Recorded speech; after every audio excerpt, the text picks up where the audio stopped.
Bom dia, Brasil, bom dia para quem é de bom dia, boa noite para quem está nos assistindo lá do outro lado do mundo. Estamos começando mais um Tá Ligado, Cidadão? Hoje nós vamos falar de hepatite. Hepatite com o Dr. Fábio Queiroga. Sintomas, manifestações, a cura, o tratamento e a prevenção das hepatites. E nós temos também um papo com o advogado especialista em direito previdenciário, Almir Reis. Como é que vai ficar a sua aposentadoria? Quantos anos mais você vai ter que trabalhar para se aposentar? É daqui a pouquinho. A gente vai e já retorna.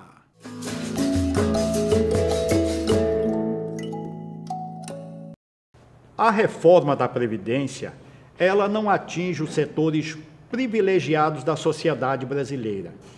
Deputados, ministros, juízes, presidentes, todos esses continuam usufruindo da mordomia, mas atinge, é um tiro de misericórdia nos mais pobres, nos assalariados. Eu estou com o advogado especialista em direito previdenciário, doutor Almir Reis. Bom dia, doutor Almir, tudo bem? Bom dia, Ivan, tudo bem? Bom dia, telespectadores. Onde essa chamada reforma, ela comete mais hipocrisia e crimes contra os assalariados. Perfeito, Ivan. A reforma é muito ruim, sobretudo para os trabalhadores mais pobres. E eu explico a você o porquê, Ivan.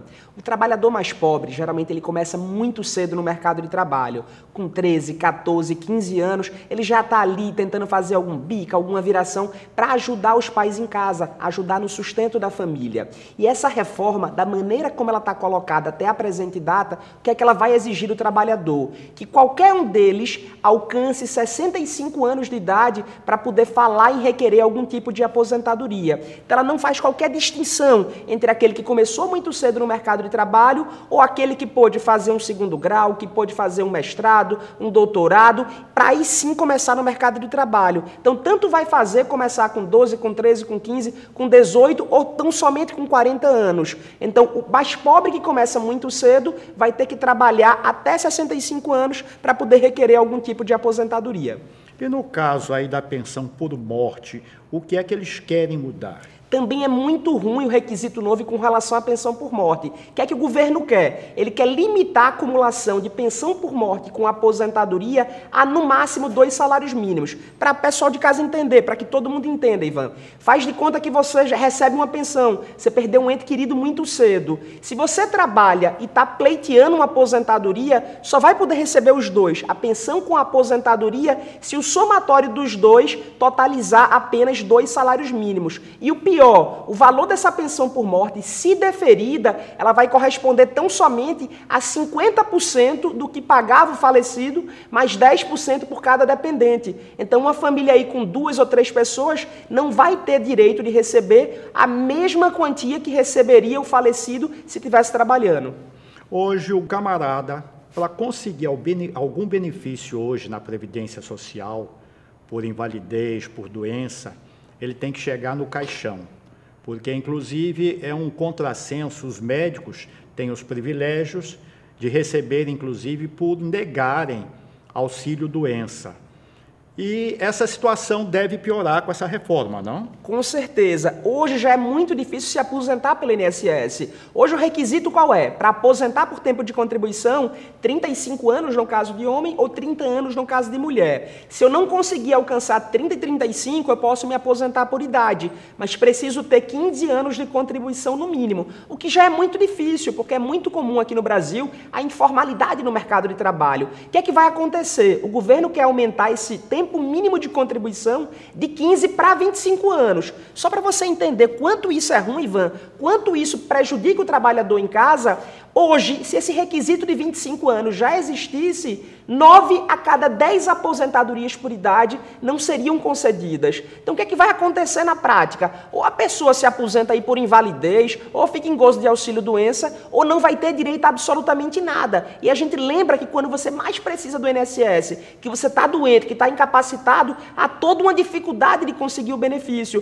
porque os peritos querem que você esteja numa situação de estado vegetativo para poder alcançar um benefício por doença. Para a gente finalizar, doutor, eu queria que o senhor falasse um pouquinho sobre a questão da aposentadoria especial, que algumas categorias têm esse direito. É muito importante falar disso, porque é uma briga muito grande do Sindimetal, do Sindicato dos Metalúrgicos, por uma mudança nessa proposta do governo. Do jeito que está a proposta, o que é que vai acontecer? Você só vai poder se aposentar especial se tiver uma idade mínima e se provar não só o risco à saúde no exercício da tua atividade, você vai precisar provar que adoeceu para poder aposentar especial. Só para o pessoal de casa entender bem rapidamente, uma pessoa que trabalha exposta a ruído, ela vai precisar comprovar que, além de ter trabalhado naquela condição, ela adoeceu ou perdeu uma capacidade auditiva para ter direito à aposentadoria. Doutor Almir, muito obrigado ao senhor pela gentileza em estar conosco. Foi um prazer enorme e estamos à disposição.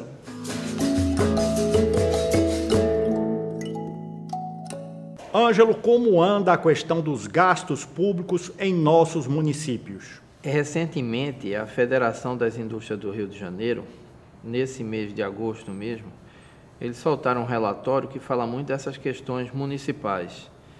E Pernambuco, infelizmente, é o segundo lugar de baixo para cima, ou seja, está em penúltimo lugar. E a questão previdenciária e de dívida pública é o que tensiona mais essa situação ruim de má gestão. O que é que o Sindicontas vem procurando desenvolver com isso? Vamos sensibilizar o Tribunal de Contas para que o tribunal possa disponibilizar na sua página, de uma forma fácil e simples, os gastos dos municípios, mas principalmente como é que está a situação previdenciária e de dívida pública. Porque dívida pública, infelizmente, é uma caixa preta que pouca gente sabe a dimensão e o tamanho dela. Esperamos ter sucesso nisso e contribuir para o controle social, que a população possa se apropriar disso e cobrar mais dos seus governantes.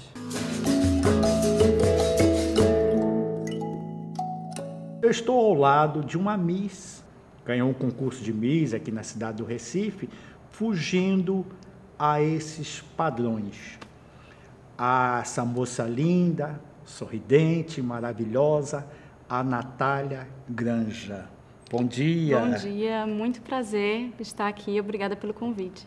Como foi esse concurso e que é esse concurso? O concurso de Miss Plus Size Fashion Recife foi um concurso realizado entre 14 candidatas gordinhas, acima do peso, e ocorreu no Shopping Passa Alfândega em julho. E ele foi a seletiva da cidade de Recife para o Miss Plus Size Pernambuco, que vai ocorrer no mês de novembro. A premiação, vocês participam de alguns eventos, há adesão de setores da iniciativa pública, privada, como é que funciona? Tem melhorado bastante com o tempo, então muitas lojas estão abrindo o seu público para nós, plus size, lojas de roupa principalmente, que é o que eu tinha mais dificuldade em encontrar roupas da moda, tendências que coubessem em mim, que tivesse do meu tamanho. Então, hoje é muito mais fácil você encontrar lojistas que estão nesse universo plus size, que eles estão vendo que tem sucesso e que é necessário, porque a maioria da população está acima do peso e elas têm que se adequar à sociedade, à realidade.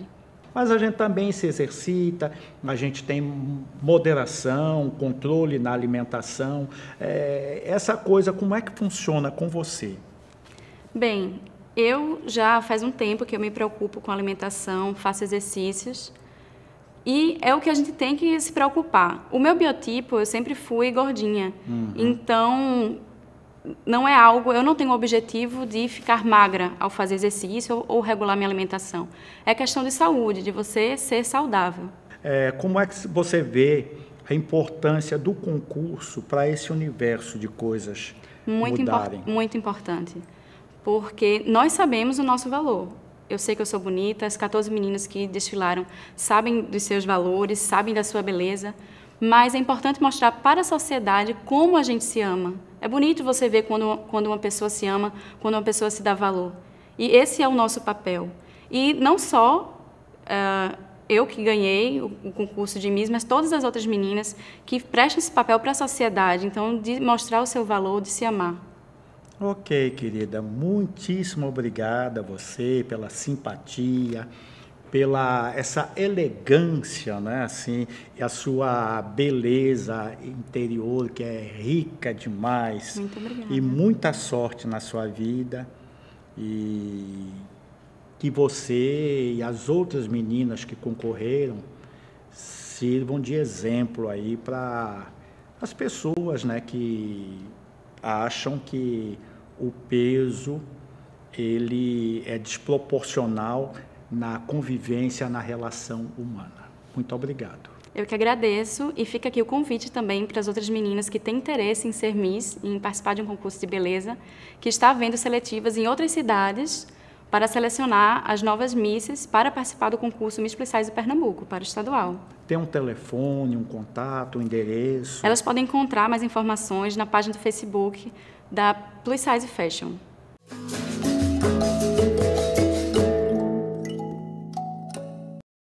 Eu estou com o Fernando Ferro, ele que é servidor público da Chesf, e vai conversar conosco sobre essa tentativa de privatização desse patrimônio do povo nordestino, do povo brasileiro, que é a Chesf. Bom dia, Fernando, tudo bem? Bom dia, espectadores. Fernando, a gente está vendo aí hoje essa bagunça tributária, fiscal, econômica do país, e querem vender tudo, entregar às mãos dos amigos as empresas que dão lucro.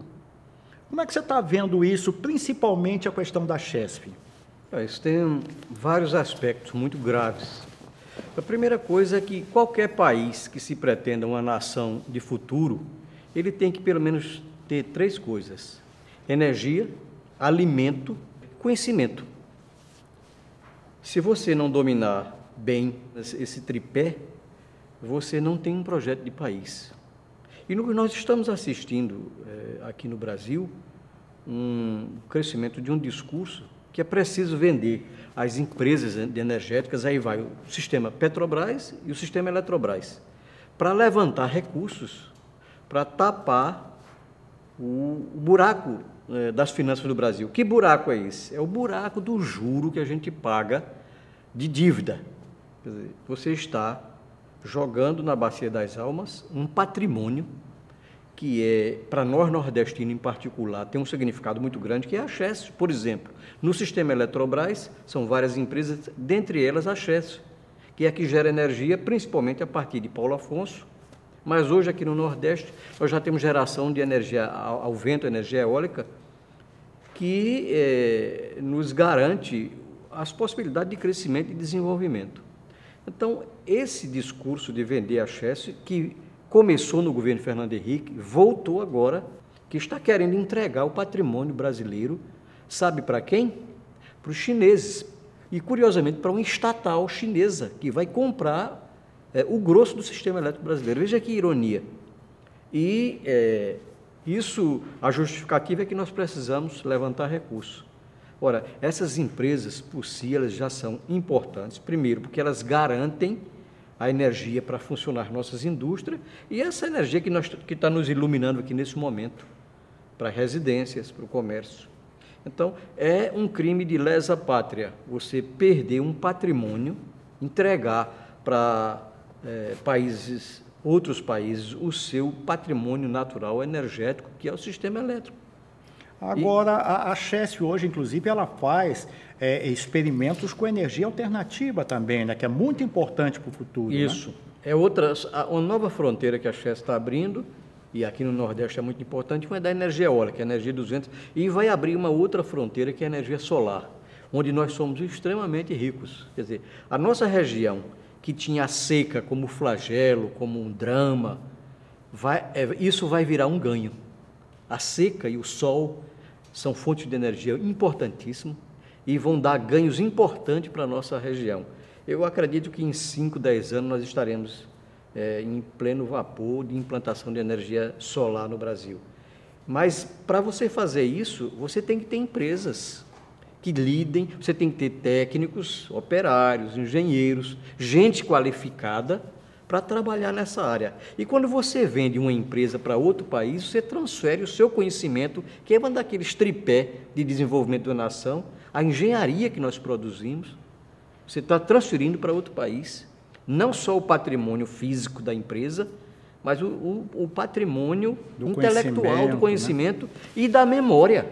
Os que vieram antes de nós, que fizeram isso, vão ser esquecidos. Então, é um crime. Por isso que nós estamos aí, os sindicatos, os urbanitários, sindicatos dos engenheiros, de todo o Brasil. E nós aqui em Pernambuco estamos com um trabalho de mobilização dos sindicatos para esclarecer a bancada de Pernambuco, aos políticos, às lideranças do país, inclusive lideranças empresariais, e principalmente ao povo, do que significa essa privatização. Vai aumentar a tarifa de energia. A gente já paga energia cara hoje. E você veja que ironia. A CELP foi privatizada e diziam que era para melhorar o serviço e melhorar o preço. Foi o contrário. Multiplicou por 5 vezes o preço da energia com a CELP e o serviço caiu de qualidade. Muito. Então, nós estamos diante da nova ameaça, que é agora a CHESF. Porque o sistema de energia ele tem a geração, que é as usinas onde gera energia, tem o sistema de transmissão e o sistema de distribuição, que é esse aqui que a CELP é responsável, de distribuir a energia para a região metropolitana, para as pequenas indústrias e para as residências. Então, nós já privatizamos a distribuição, estamos privatizando a transmissão e agora quer privatizar a geração. Ou seja, entregar toda a energia, a gestão da energia a interesses privados. Não vai dar boa coisa. Por isso que a reação, e nós vamos barrar isso, mobilizando, organizando os trabalhadores e principalmente alertando a população desse crime, que vai repercutir no bolso dela com um aumento de tarifas. Ok, Fernando, eu quero agradecer sua presença, muito obrigado, e vamos ficar em alerta.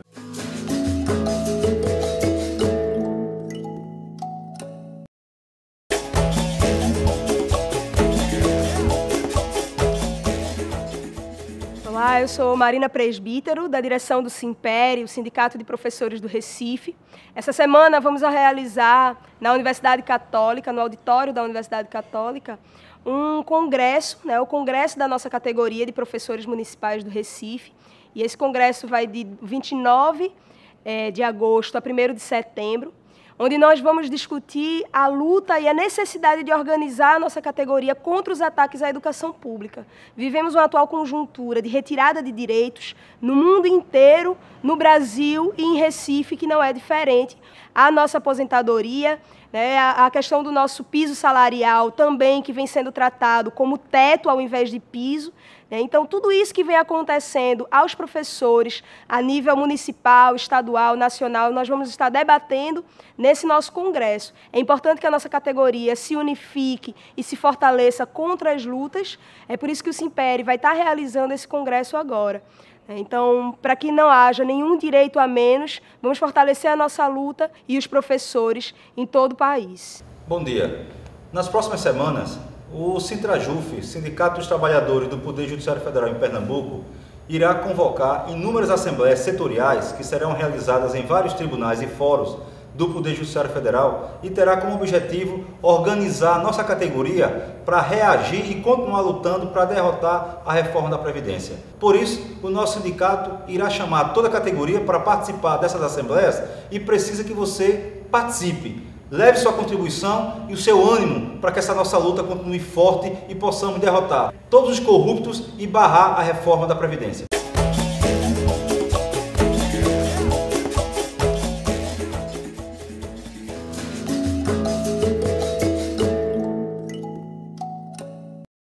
Getúlio Basílio, presidente do Sindicato dos Trabalhadores, vou chamar do metrô do Recife. Basílio, bom dia, tudo bem? Bom dia, Ivan, tudo bem. Muito obrigado pela sua presença aqui conosco. Basílio, os cortes do governo federal, onde ele mais atinge a saúde do trabalhador brasileiro, em especial do metrô?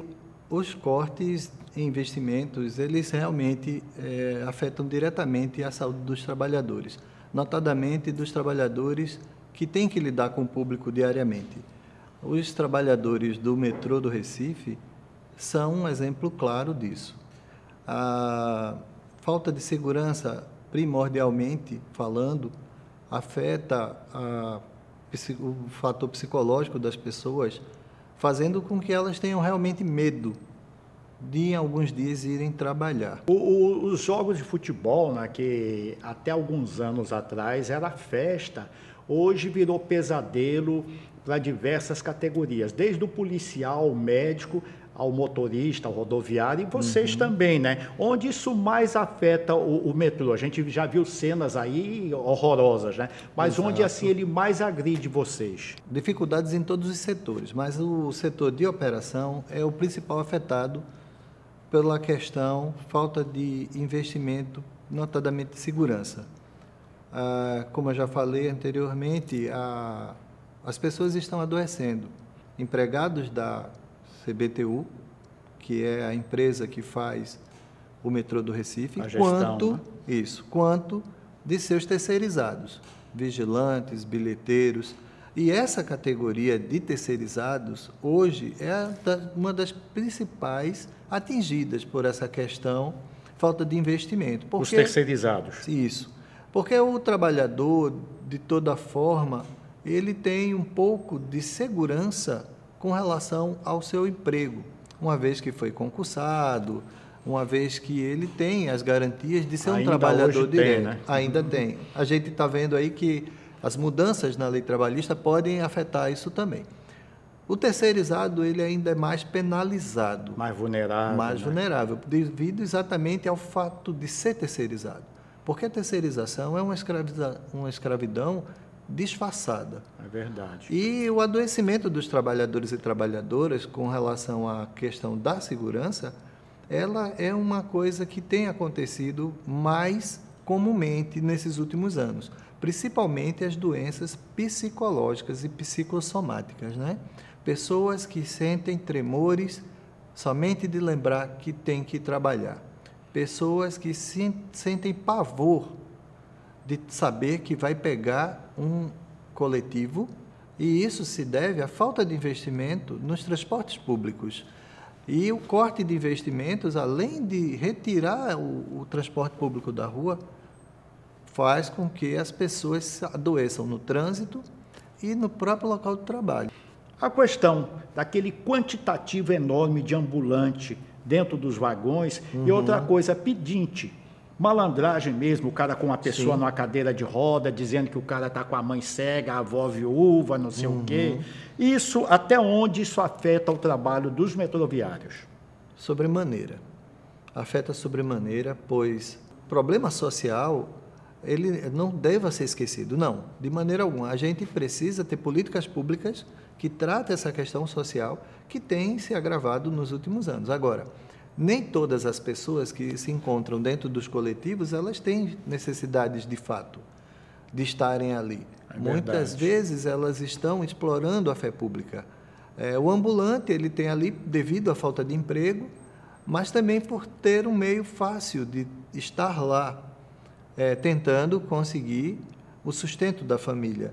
Há momentos que estações como Joana Bezerra, você não consegue se locomover devido a esse excesso de ambulantes.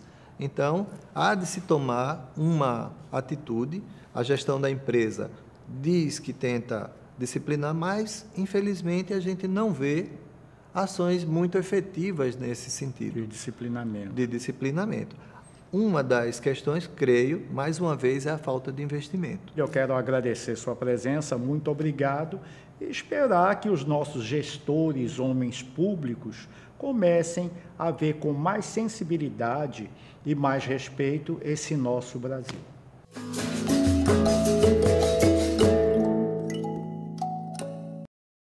Hepatite. Muitas vezes é decorrente de coisas simples, como a questão da higiene.